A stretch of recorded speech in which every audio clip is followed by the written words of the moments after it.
Hello दोस्तों, स्वागत है आपका अपने ही यूट्यूब चैनल किस्से कहानियों की ऑडियो लाइब्रेरी पर। अभी हम सुन रहे हैं कहानी बेताल पच्चीसी का 22वां भाग। तो चलिए सुनते हैं आज का भाग। राजा विक्रमादित्य ने फिर उसी शीशम के वृक्ष के निकट जाकर बेताल को नीचे उतारा और पहले की भांति उसे अपने कंधे पर लाद कर चल पड़े। कुछ दूर चलने पर बेताल ने पुनः मौन भंग किया और कहा, राजन, आप सज्जन और महापराक्रमी हैं और संसार का हर व्यक्ति सज्जन और पराक्रमी व्यक्ति का सम्मान करता है। आप परिश्रम भी बहुत कर रहे हैं, अतः परिश्रम को भुलाने के लिए मैं तुम्हें एक और नई कथा सुनाता हूँ। और यह कथा है 4 ब्राह्मण भाइयों की। प्राचीन काल में इस आर्यावर्त में कुसुमपुर नाम का एक नगर था। उस नगर के स्वामी धरणी वराह नाम के एक राजा थे। ब्राह्मण बहुल उनके राज्य में ब्राह्मणों को दान स्वरूप दिया गया ब्रह्मस्थल नाम का एक गांव था। उस गांव में विष्णु स्वामी नाम का एक ब्राह्मण रहता था। विष्णु स्वामी के 4 पुत्र थे। जब उसके वे पुत्र वेदों का अध्ययन कर चुके तो उसी बीच विष्णु स्वामी और उसकी पत्नी का देहांत हो गया। माता पिता के जीवित न रहने पर उन चारों भाइयों की आर्थिक स्थिति बहुत डावाडोल हो गई, क्योंकि उनके सगे संबंधियों ने उनका सब कुछ हड़प कर लिया था। तब उन चारों ने आपस में सलाह की कि यहाँ अब हमारी गुजर बसर तो हो नहीं सकती, अब हमें अपने नाना के यहाँ ब्रह्मस्थल नाम के गांव में चले जाना चाहिए। ऐसा निश्चय करके राह में मांगते खाते वे बहुत दिनों में अपने नाना के घर जा पहुंचे। वहां नाना के ना रहने पर भी उनके मामाओं ने उन्हें आश्रय दिया। उनके यहाँ खाते पीते और वेदों का अध्ययन करते और अभ्यास करते हुए वे रहने लगे। समय बीतने लगा तो उनके मामाओं ने उनकी उपेक्षा करनी आरंभ कर दी। मामाओं से भी उपेक्षित उन चारों ने एक दिन आपस में विचार विमर्श किया। उनमें से जो सबसे बड़ा भाई था वह बोला, भाइयों, हम लोगों को ऐसी हालत में क्या करना चाहिए?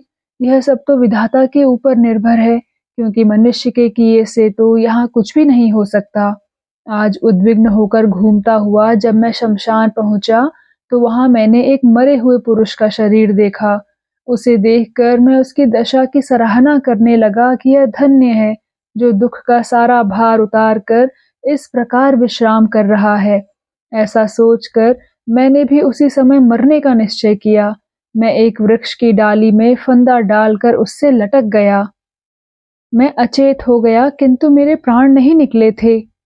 उसी समय फंदा टूट गया और मैं भूमि पर गिर पड़ा।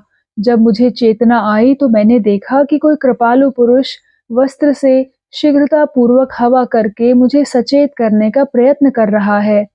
एक क्षण रुककर वह फिर बोला। उस व्यक्ति ने मुझसे कहा, अरे भाई, विद्वान होकर भी तुम किसके लिए इतना खेद कर रहे हो? मनुष्य को उसके सुकर्मों से सुख और दुष्कर्मों से दुख मिलता है। अतः यदि तुम दुखों से घबरा गए हो तो सत्कर्म करो। तुम आत्महत्या करके नरक के दुख की कामना क्यों करते हो? यह कहकर मुझे समझाकर वह व्यक्ति वहां से चला गया। मैं भी इस कारण मरने का इरादा छोड़कर यहाँ चला आया। स्पष्ट है कि विधाता की इच्छा न होने पर मनुष्य कुछ भी नहीं कर सकता। अतः अब मैं किसी तीर्थ स्थान पर जाकर तपस्या करूंगा और इस प्रकार शरीर का त्याग करूंगा कि फिर मुझे निर्धनता का दुख ना भोगना पड़े। बड़े भाई के ऐसा कहने पर उसके छोटे भाई उससे बोले, आर्य, आप विद्वान होकर भी धनहीनता के कारण दुखी क्यों हो रहे हैं? क्या आप नहीं जानते कि धन तो शरद के मेघों की तरह चंचल होता है? दुर्जन की मित्रता, वैश्या और लक्ष्मी, ये तीनों ही अंत में आंखें फेर लेती हैं। इनकी चाहे जितनी रखवाली की जाए, चाहे जितनी सावधानी रखी जाए, ये कभी किसी के होकर नहीं रहते। अतः मनस्वी पुरुष को यत्न करके कोई ऐसा गुण अर्जित करना चाहिए जो धन रूपी हिरण को बलपूर्वक बार बार बांध कर ला सके। छोटे भाइयों की यह बातें सुनकर बड़े भाई ने शीघ्र ही धैर्य धारण करते हुए कहा, तो फिर अर्जन करने योग्य कौन सा गुण हो सकता है? बाद में वे सभी सोच विचार करके एक दूसरे से कहने लगे, सारी दुनिया को छान कर हम लोग कोई विशेष ज्ञान अर्जित करेंगे। ऐसा निश्चय करके और लौट कर मिलने का एक ठिकाना बताकर वे चारों 4 अलग अलग दिशाओं में चले गए। समय पाकर वे चारों निश्चित किए हुए ठिकाने पर आ मिले और एक दूसरे से यह बताने लगे कि किसने क्या सीखा है। उनमें से एक ने कहा, मैंने तो ऐसी विद्या सीखी है कि मुझे जिस किसी प्राणी की हड्डी का एक टुकड़ा मिल जाए तो मैं अपनी विद्या से क्षण भर में उसमें उस प्राणी के योग्य मांस तैयार कर दूं। इस पर दूसरे ने कहा, मैं उसके अनुकूल चमड़ी और रोम तैयार कर सकता हूँ। इस पर तीसरे ने कहा, चमड़ी, मांस और रोएं हो जाने पर मैं उस प्राणी के अवयव और आकृति बना सकता हूँ। अब चौथे की बारी थी। उसने कहा, अवयव और आकृति बन जाने पर मैं उस प्राणी में प्राण का संचार कर देना जानता हूँ। इस प्रकार उन चारों भाइयों ने जब अपनी अपनी विद्या के प्रभाव का वर्णन कर लिया, तब वे उसकी सिद्धि के लिए हड्डी का कोई टुकड़ा ढूंढने के लिए वन में गए। संयोग से उन्हें वहां सिंह की एक टूटी हड्डी का टुकड़ा मिल गया। उसके बारे में बिना कुछ जाने सुने उन्होंने उसे उठा लिया। तब एक भाई ने उस हड्डी में उसके योग्य मांस बना दिया, दूसरे ने उसमें उसके अनुकूल चमड़ी और रोम तैयार कर दिए, तीसरे ने उसके सारे अंग ज्यों के त्यों बना दिए और चौथे ने उसमें प्राण का संचार कर दिया। अनंतर भयानक दिखने वाला, भयानक मुख और तीखे नाखूनों के अंकुश वाला वह सिंह उठ खड़ा हुआ। उसने झपट कर अपने चारों ब्राह्मणों को मार डाला और अपना पेट भरकर तृप्त होकर वन में चला गया।